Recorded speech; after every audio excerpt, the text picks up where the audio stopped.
Lamentation, chapitre 1. Et quoi? Elle est assise solitaire, cette ville si peuplée. Elle est semblable à une veuve.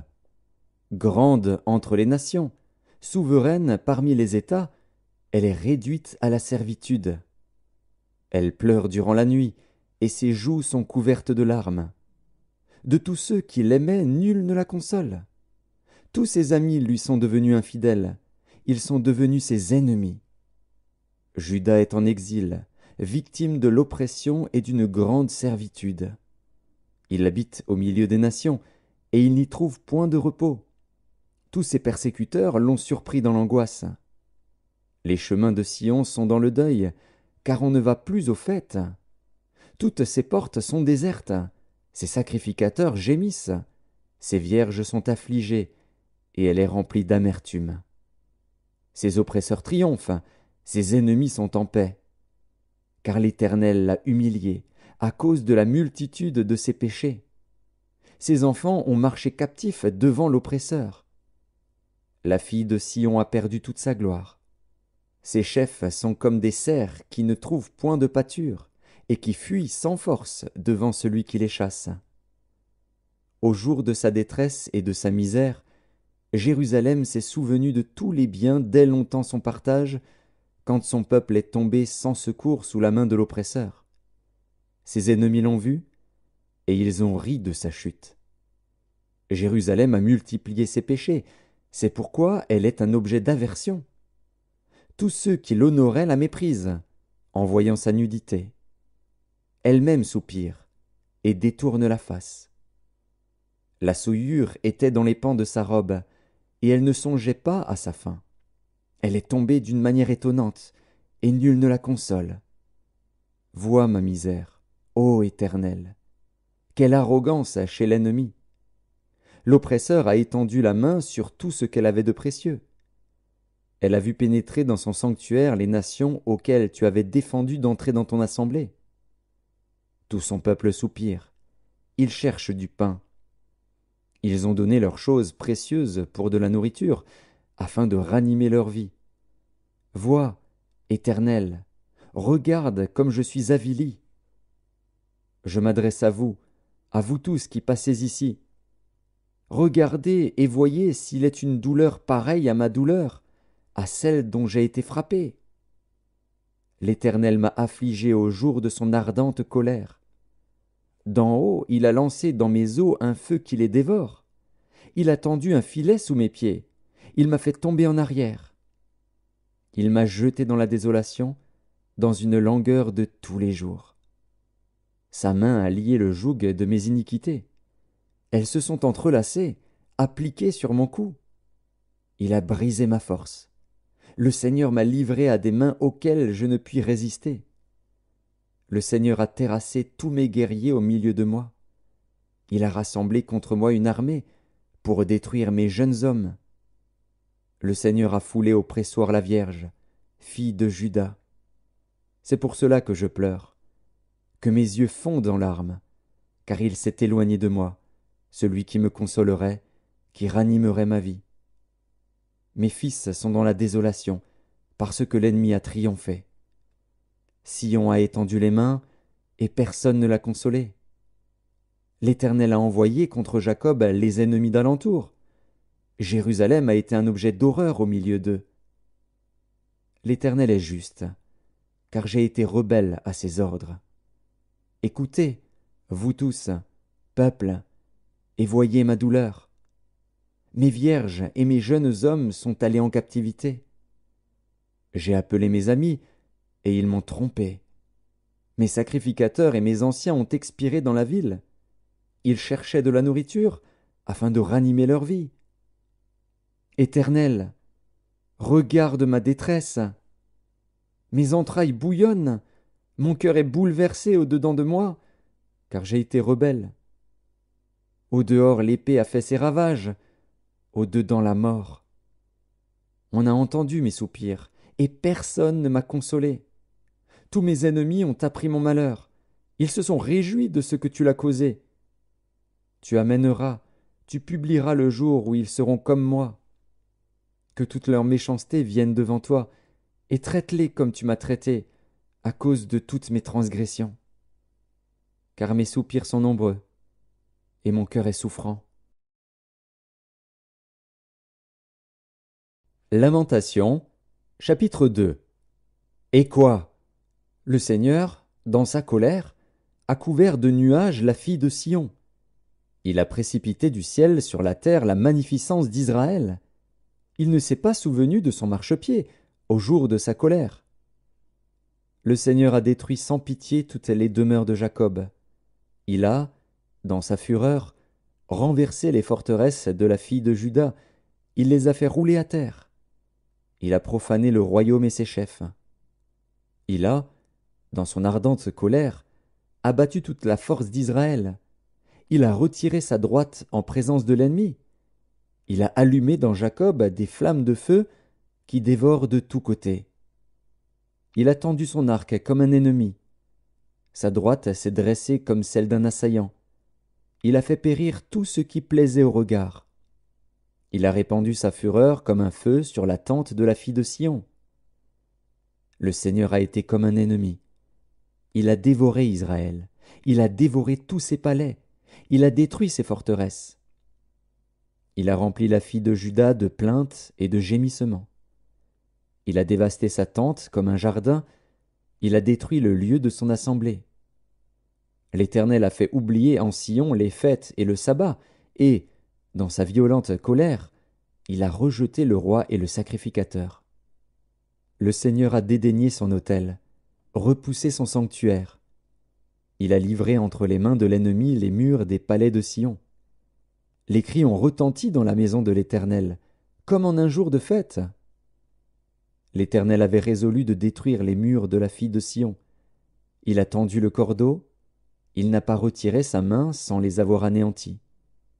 Il a plongé dans le deuil remparts et murailles, qui n'offrent plus ensemble qu'une triste ruine. Ses portes sont enfoncées dans la terre. Il en a détruit, rompu les barres. Son roi et ses chefs sont parmi les nations. Il n'y a plus de loi. Même les prophètes ne reçoivent aucune vision de l'Éternel. Les anciens de la fille de Sion sont assis à terre, ils sont muets. Ils ont couvert leur tête de poussière, ils se sont revêtus de sacs. Les vierges de Jérusalem laissent retomber leur tête vers la terre.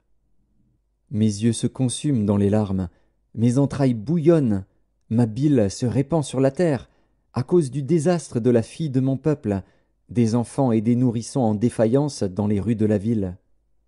Ils disaient à leur mère, « Où y a-t-il du blé et du vin ?» Et ils tombaient comme des blessés dans les rues de la ville, ils rendaient l'âme sur le sein de leur mère.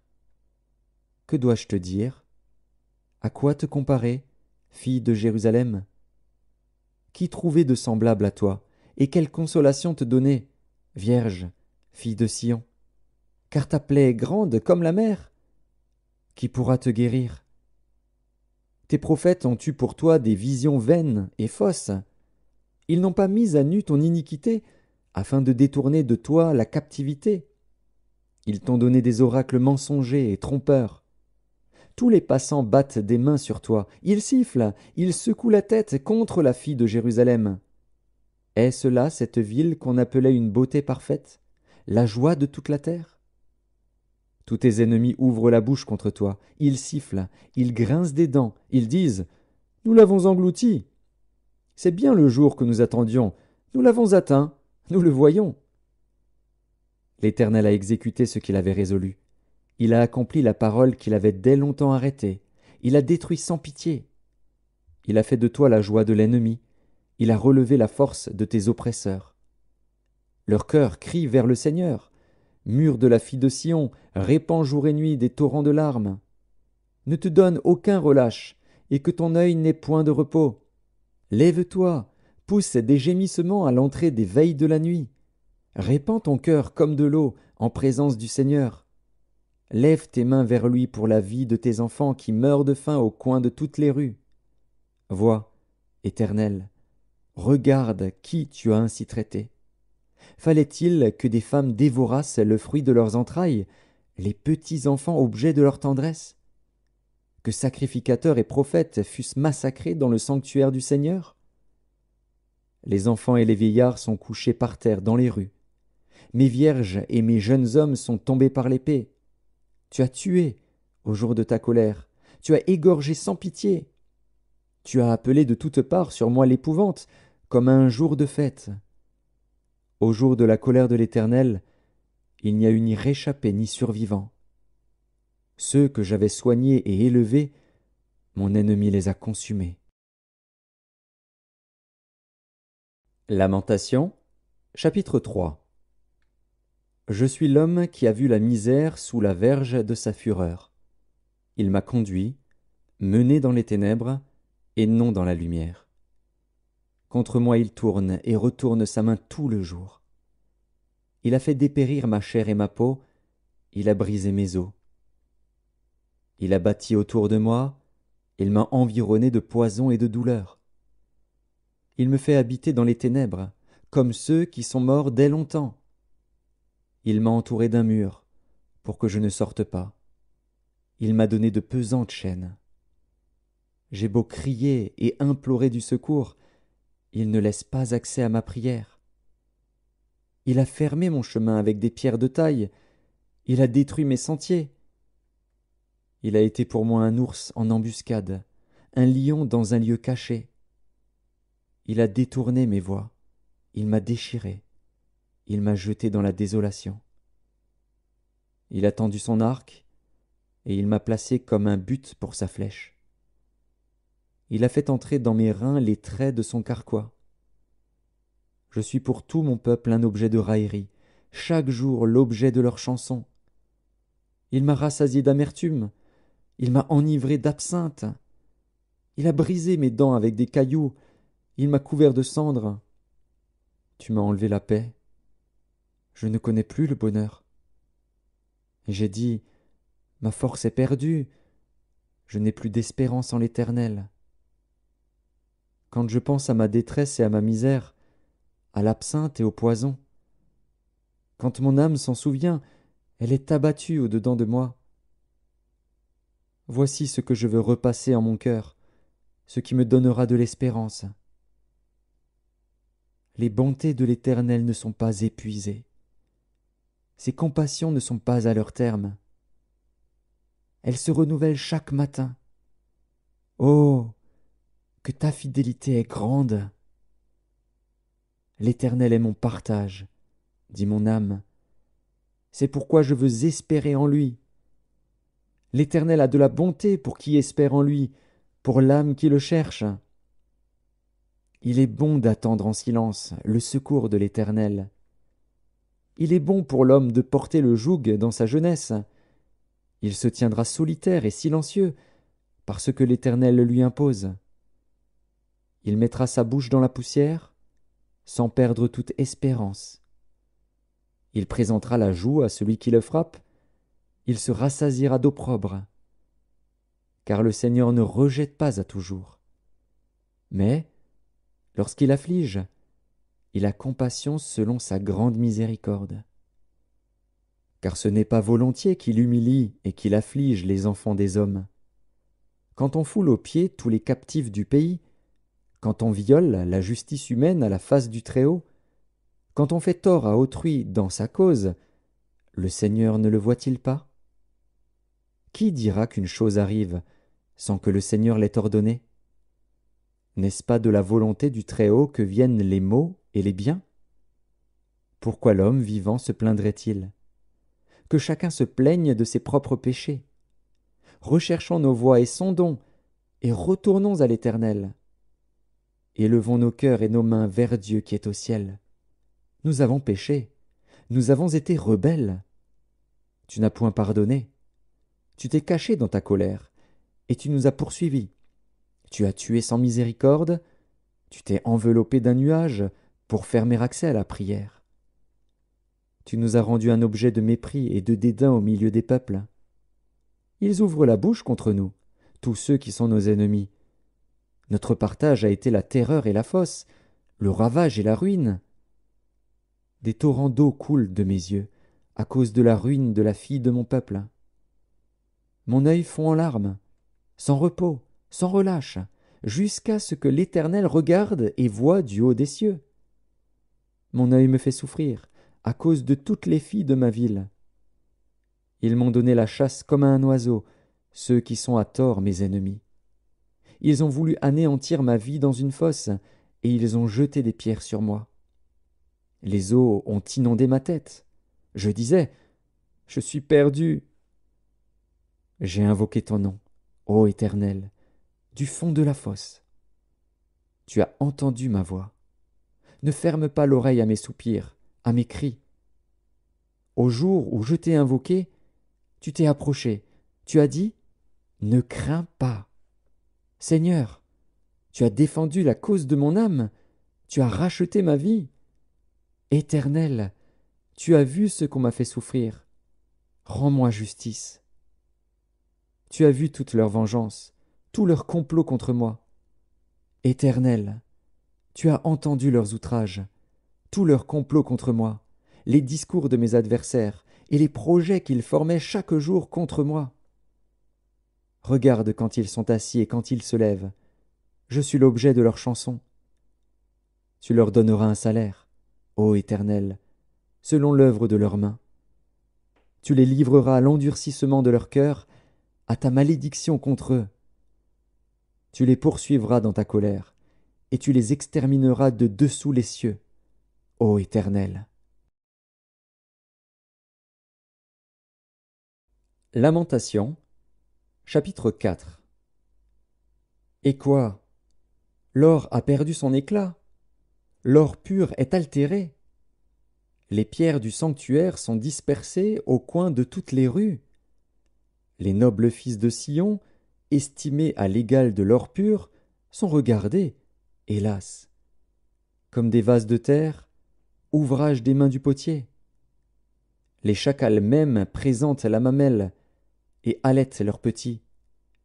Mais la fille de mon peuple est devenue cruelle, comme les autruches du désert. La langue du nourrisson s'attache à son palais, desséché par la soif. Les enfants demandent du pain, et personne ne leur en donne. Ceux qui se nourrissaient de mets délicats périssent dans les rues.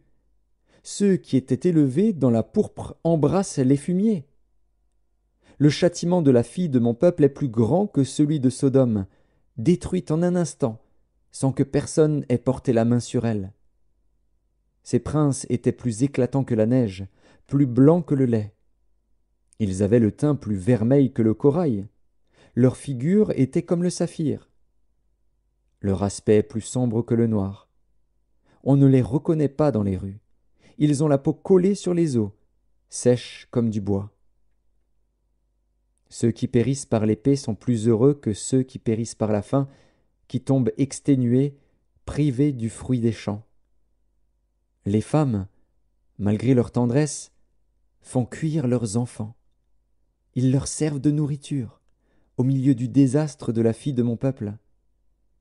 L'Éternel a épuisé sa fureur, il a répandu son ardente colère. Il a allumé dans Sion un feu qui en dévore les fondements. Les rois de la terre n'auraient pas cru, aucun des habitants du monde n'aurait cru que l'adversaire, que l'ennemi entrerait dans les portes de Jérusalem. Voilà le fruit des péchés de ses prophètes, des iniquités de ses sacrificateurs, qui ont répandu dans son sein le sang des justes. Ils erraient en aveugles dans les rues, souillés de sang. On ne pouvait toucher leurs vêtements. « Éloignez-vous, impurs !» leur criait-on. « Éloignez-vous, éloignez-vous, ne nous touchez pas !» Ils sont en fuite, ils errent çà et là. On dit parmi les nations, ils n'auront plus leur demeure. L'Éternel les a dispersés dans sa colère. Il ne tourne plus les regards vers eux. On n'a eu ni respect pour les sacrificateurs, ni pitié pour les vieillards.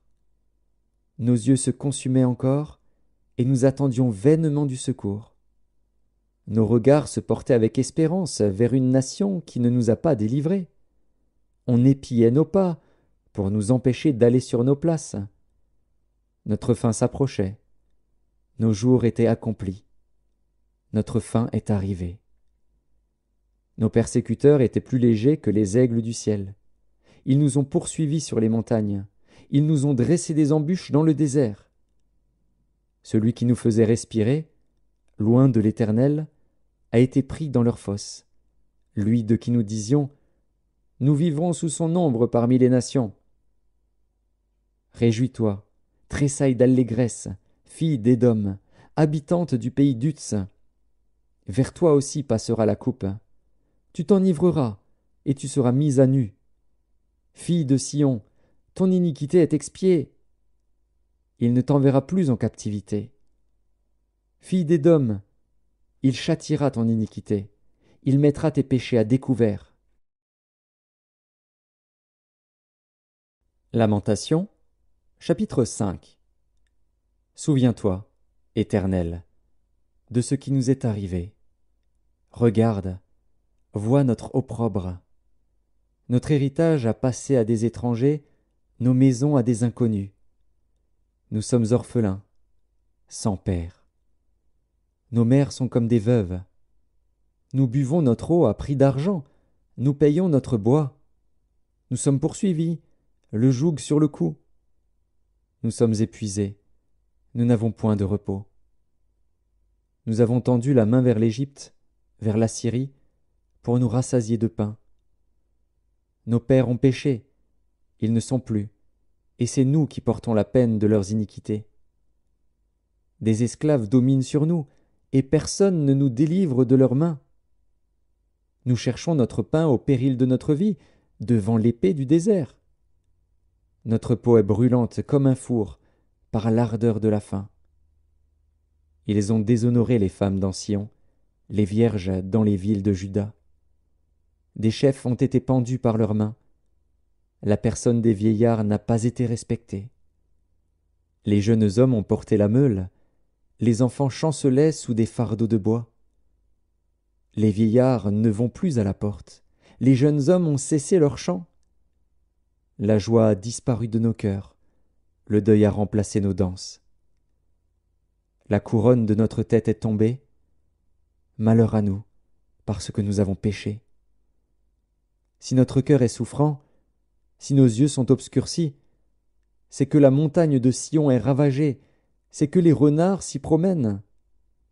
Toi, l'Éternel, tu règnes à jamais. Ton trône subsiste de génération en génération.